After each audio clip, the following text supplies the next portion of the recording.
한 4개월 전부터 이 롱아일랜드에 있는 조그마한 산에 이렇게 집사람 운동을 시키기 위해서 등산을 좀 다니고 있습니다. 일주일에 한 두세 번 정도 아침에 새벽기도 끝나고 아침 시간에 이렇게 가면은 딱 1시간 걸려요. 여러 이제 트레일이 여러 개가 있는데 첫 번째 트레일 콜스프링 하버라는 곳인데 첫 번째 트레일을 이제 파킹라스 시작해서 끝까지 갔다가 딱 돌아오면 정확히 1시간, 빨리 걸으면 한 45분, 50분 정도 걸리고 좀 천천히 걸으면 한 1시간, 1시간 10분 정도 걸립니다.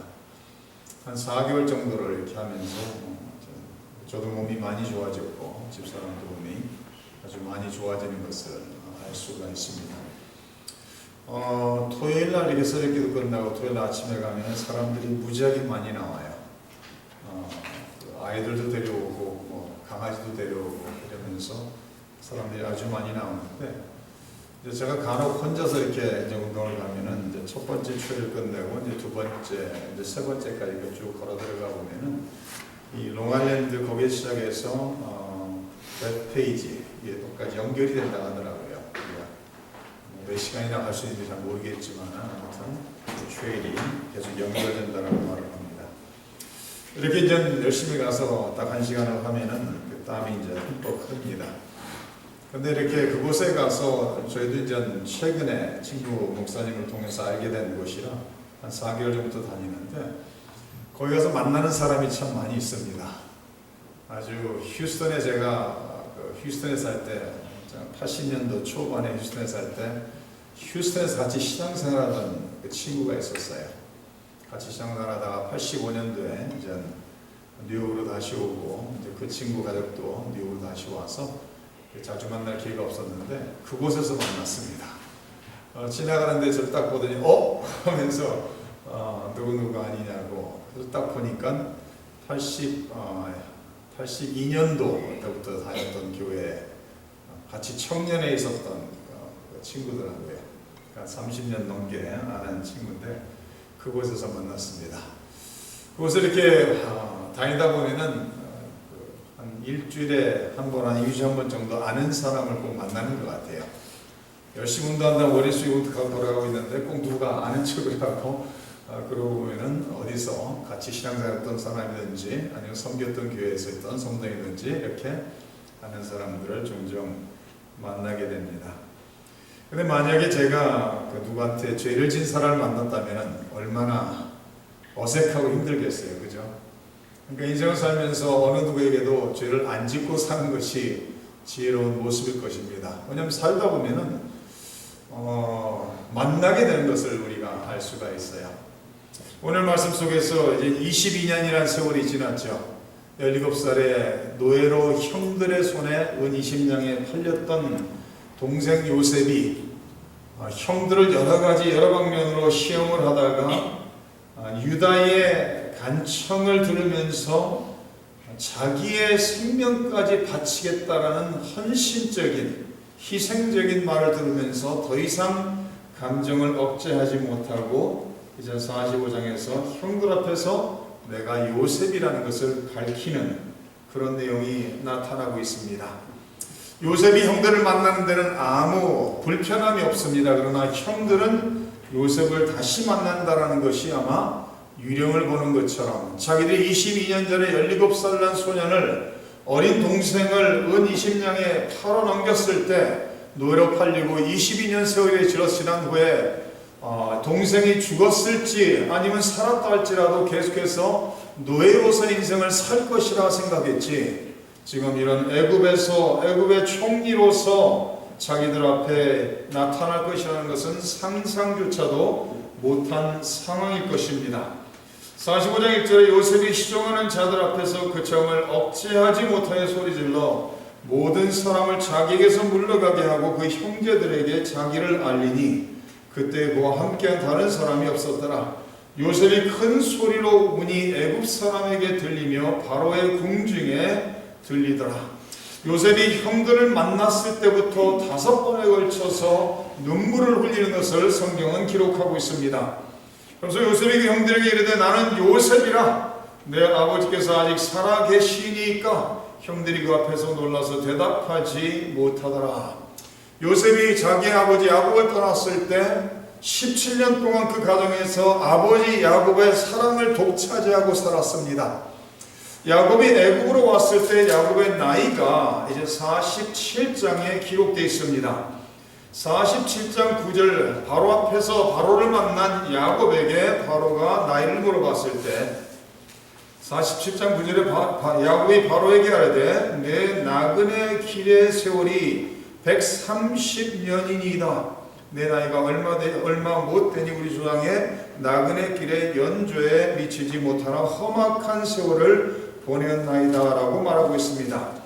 야곱이 요셉의 초청에 의해서 애굽으로 내려왔을 때 나이가 130세였다라는 거예요.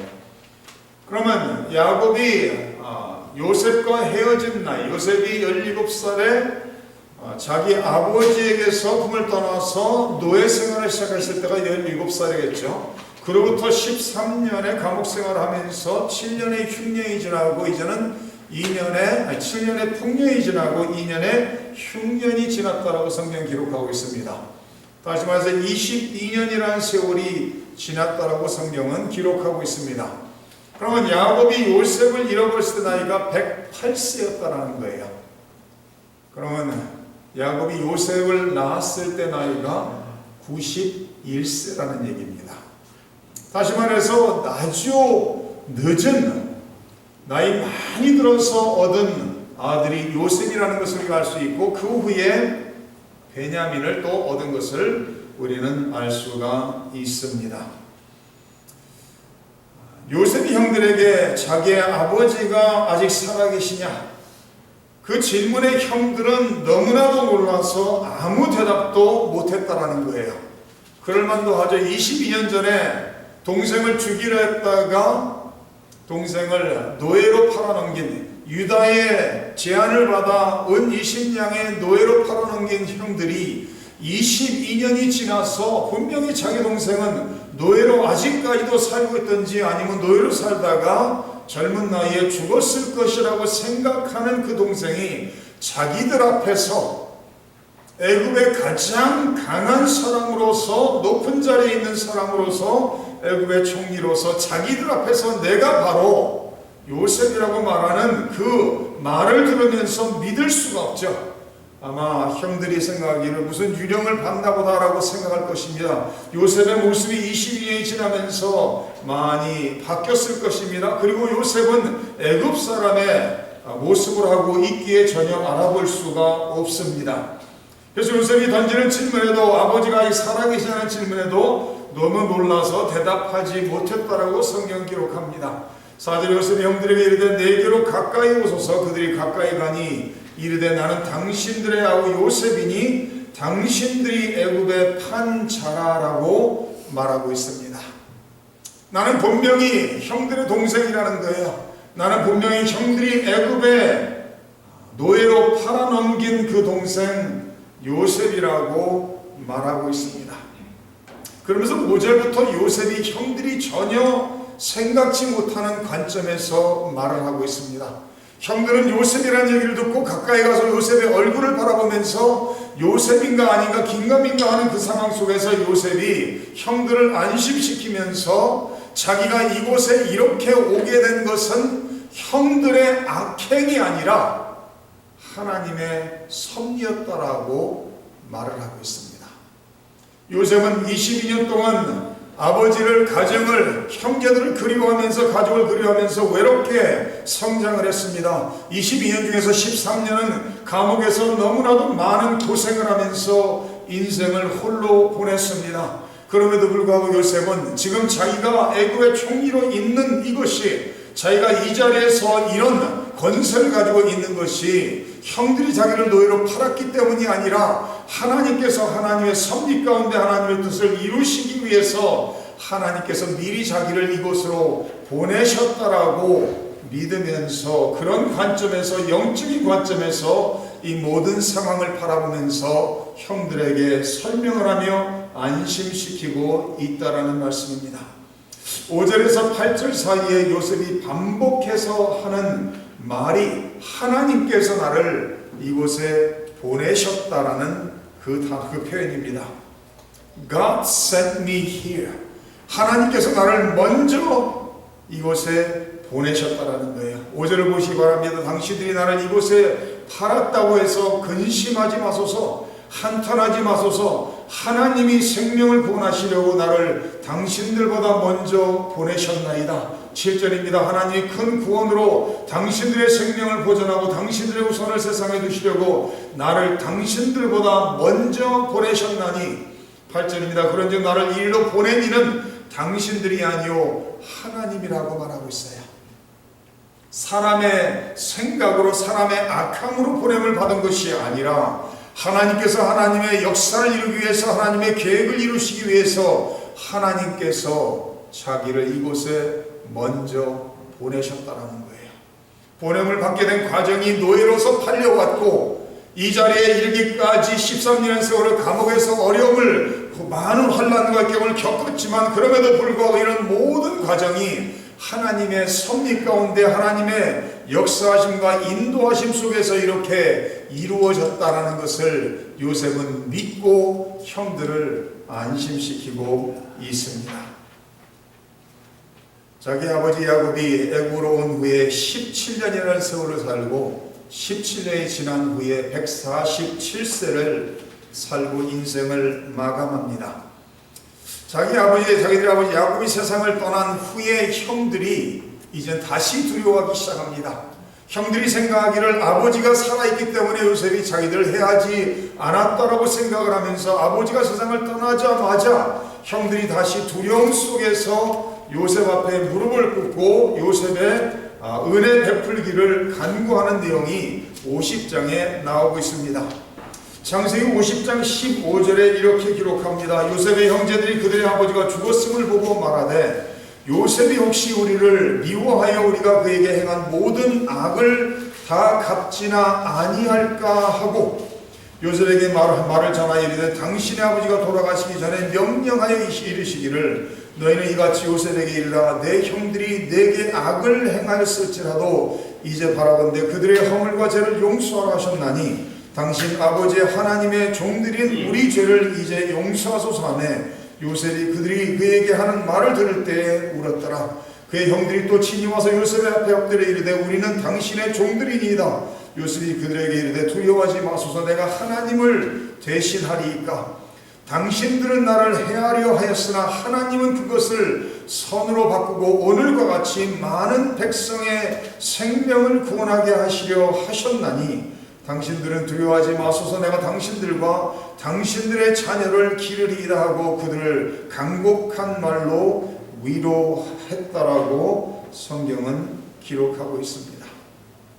형들은 계속해서 17년이라는 세월을 살면서 계속해서 언젠가 자기의 동생 요셉이 자기들에게 복수할 것이라는 두려움 속에 살다가 아버지 야곱이 세상을 떠난 후에 이때야 동생이 우리를 복수할 것이라는 생각을 하며 요셉 앞에 무릎을 꿇고 자기 아버지 야곱이 이렇게 말했다면서 요셉을 설득하려 할 때 요셉이 다시 말하는 것은 17년이 지난 후에도 당신들은 나를 해하려 당신도 나를 죽이려 했지만은 하나님께서 그 악행을 선으로 바꾸시고 하나님께서 많은 백성들을 하나님의 택한 백성들을 구원하시기 위해서 자기를 이곳으로 이렇게 인도하시고 하나님께서 세우셨다는 것을 다시 말하고 있습니다.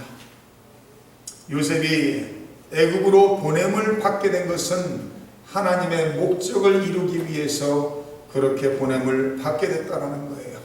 요셉이 애굽의 노예로 간 것은 하나님께서 하나님의 택한 백성들을 구원하시기 위해서 요셉이 애굽의 노예로 팔려갔다라고 성경은 가르치고 있습니다. 우리 예수님께서도 천국의 모든 영화를 버리시고 세상에 오신 것은 하나님의 택하신 백성들을 구원하시기 위해서 오셨다는 것을 성경은 기록하고 있습니다. 요셉이 형들에게 말하면서 하나님께서 나를 이곳에 보내셨다. 하나님께서 나를 보내신 목적은 하나님의 백성들을 생명을 구원하시기 위해서, 하나님의 택한 백성들의 생명을 보존하기 위해서 자기를 세상에 보내셨다라고 5절과 7절에 말하고 있습니다. 근심하지 마소서, 한탄하지 마소서. 하나님이 생명을 구원하시려고 나를 당신들보다 먼저 보내셨나이다.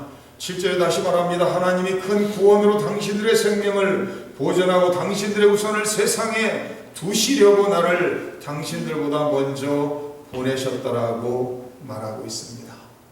요셉이 애굽에 오게 된 것은 하나님의 택한 백성들, 하나님께서 아브라함을 부르시며 아브라함에게 축복을 약속하시며 아브라함에게 큰 민족을 이루시겠다라는 그 약속을 하나님께서 애굽에서 성취하시기 위해서 하나님께서 요셉을 먼저 애굽에 보내시고 요셉을 통해서 하나님께서 하나님의 백성들을 구원하시기 위해서, 보존하시기 위해서 그렇게 하셨다라고 말하고 있습니다.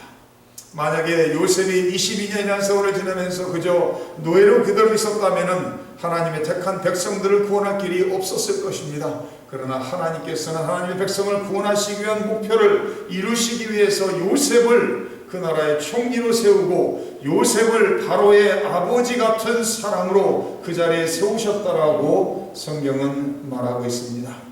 8절을 보시기 바랍니다. 그런즉 나를 이리로 보낸 이는 당신들이 아니요 하나님이시라. 하나님이 나를 바로에게 아버지로 삼으시고 그 온 집의 주로 삼으시며 애굽 온 땅의 통치자로 삼으셨나이다 라고 말하고 있습니다. 하나님께서 하나님의 백성을 구원하기 위해서 요셉을 애굽으로 보내시고 하나님께서 하나님의 백성을 구원하시기 위해서 요셉을 하나님께서 높이셨다는 거예요. 요셉 형들에게 말합니다. 하나님께서 나를 바로에게 아버지로 삼으시고 하나님께서 나를 바로의 온 집의 주로 삼으시고 하나님께서 요셉을 애굽 온 땅의 통치자로 삼으셨다는 거예요.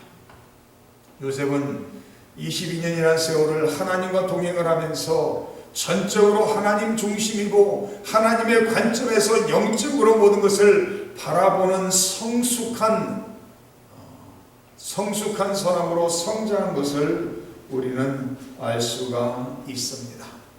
하나님께서 요셉을 애굽에 보내셨고 하나님께서 요셉을 높이셨고 하나님께서 요셉을 통해서 하나님의 백성들을 구원하시고 보존하시기 위해서 그곳에 보내셨다라고 말하고 있습니다. 하나님의 깊으신 뜻과 섭리를 이루시기 위해서 애굽으로 70명의 야곱의 가정을 인도하시는 것을 볼 수가 있습니다. 만약에 야곱의 가정이 그대로 가나안 땅에 살았다면 그들은 많은 이방 민족과 결혼하면서 혼합된 백성이 됐을 것입니다. 그러나 애굽으로 옴으로써 고센 땅에서 자기들끼리 그곳에서 살면서 계속해서 한 민족으로, 큰 민족으로 성장할 수 있게 됐다는 것을 우리는 성경을 통해, 역사를 통해 알 수가 있습니다. 가장 큰 이유는 뭐였죠? 애굽 사람들이 히브리 사람들을 부정케 하겠다는 거예요. 애굽 사람들이 히브리 사람들이 하는 이 업종, 목축하는 일을 가증히 여겼다라고 성경은 기록하고 있습니다. 창세기 43장 32절에 그들이 요셉에게 따로 차리고 그 형제들에게 따로 차리고 그와 함께 먹는 애굽 사람에게도 따로 차리니 애굽 사람은 히브리 사람과 같이 먹으면 부정을 입음이었더라고 말하고 있습니다. 46장에 가서는 그들은 목자들이라 목축하는 사람들이므로 그들의 양과 소와 모든 소유를 이끌고 왔나이다 하리니 바로가 당신들을 불러서 너의 직업이 무엇이냐 묻거든 당신들은 이르기를 주의 종들은 어렸을 때부터 지금까지 목축하는 자들이온데 우리와 우리 선조가 다 그러하나이다 하소서. 애굽 사람은 다 목축을 가증히 여기나니 당신들이 고센 땅에 살게 되리이다라고 기록하고 있습니다. 하나님께서 이스라엘 백성들을 애굽으로 인도한 것은 애굽에서 단일 민족으로, 하나님의 택한 민족으로, 하나님의 축복 속에서 급성장하여 큰 민족을 이루게 하시기 위해서 하나님께서 애굽으로 그들을 인도하셨다라고 성경은 가르치고 있습니다. 몇 장 뒤에 가서 보면은 야곱이 이제는 애굽에 도착하게 되고 애굽에 도착한 사람들의 수를 기록을 하고 있습니다. 애굽에 도착한 사람의 수를 기록을 하는데 전부 다 야곱의 가족이 70명이었다라고 기록합니다. 그 70명이 애굽에서 400여 년을 지나면서 몇 명으로 성장을 하죠? 애굽을 떠날 때 남자 21살부터 남자의 숫자가 60만 3,550명이라는 숫자가 기록되고 있습니다. 400여 년 만에 70명이었던 한 개인, 한 가정이 애굽에서는 단일 민족으로 하나님께서 아브라함에게 약속하신 큰 민족을 이루겠다라는 그 역사가 애굽에서 이루어진다는 말씀입니다. 그래서 애굽을 떠날 때는 여자와 어린아이들을 수를 센다면 적어도 200만이 넘는 큰 민족이 돼서 하나님의 능력의 손길로 애굽을 떠나는 것을 성경은 기록하고 있습니다. 우리 하나님께서는 우리가 생각하는 것과 다른 방법으로 하나님의 백성들을 인도하실 수가 있습니다. 우리가 오늘 이 시대에 많은 잘못된 가르침을 그런 관점에서 바라본다면 하나님께서 왜 가나안에서 필요한 모든 것을 다 채워주면서 그곳에서 단일민족으로 400년 동안 수백만으로 성장시키지 않았느냐라고 말할 수가 있습니다. 그러나 하나님께서 이스라엘 백성들을 애굽으로 인도하여서 요셉이 110세에 죽고 난 후에 71년이라는 세월이 지난 후에 바로 왕이 또 새로운 왕이 세움을 받으면서 이제는 그들을 노예로 부리기 시작하는 역사가 시작됩니다. 다시 말해서 300여 년 동안 애굽에서 노예 생활을 하게 된다는 거예요. 그러면서 300여 년 동안 이스라엘 백성들은 오직 하나님만을 바라보며 하나님께 부르짖으며 하나님의 도움을 구하면서 영적인 하나님의 백성으로 살아가게 되는 것을 알 수가 있습니다.